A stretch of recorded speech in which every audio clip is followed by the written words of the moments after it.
Saudi আরবে world trade এক্সপোতে অংশ নিচ্ছে দুই বাংলাদেশি প্রতিষ্ঠান ইসলামী ব্যাংক এবং A1 Composite Leather Wear limited.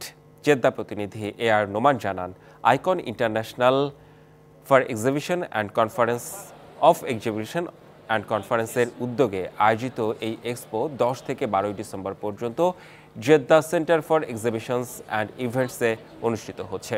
উদ্বোধনী অনুষ্ঠানে উপস্থিত ছিলেন জেদ্দার consul general Mia Mohammad Mainul Kabir, commercial counsellor Syeda Nahida Habiba, Islami ব্যাংকের চেয়ারম্যান ওবায়দুল্লাহ আল মাসুদ ও HMS লেদারের স্বত্বাধিকারী হাজি মোহাম্মদ শাহজাহান। কমার্শিয়াল কাউন্সিলর সৈয়দা নাহিদা হাবিবা বলেন, এক্সপোতে অংশ নিয়ে বিশ্বের কাছে তাদের পণ্য তুলে ধরতে পারবে বাংলাদেশি প্রতিষ্ঠানগুলো।